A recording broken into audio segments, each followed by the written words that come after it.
ফিলিস্তিনের প্রত্যেকটা শিশু, প্রত্যেকটা লোক লড়াই করতেছে,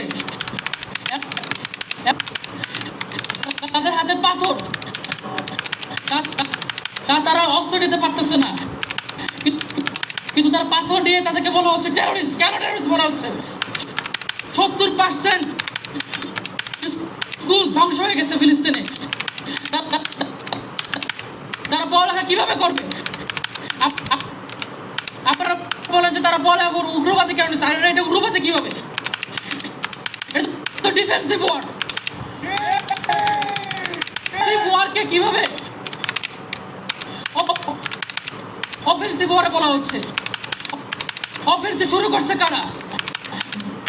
জানবা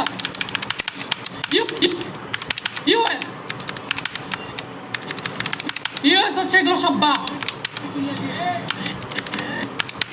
ইউএস হচ্ছে সবগুলো মূল হোতা। ফিলিস্তিনি ভাইদের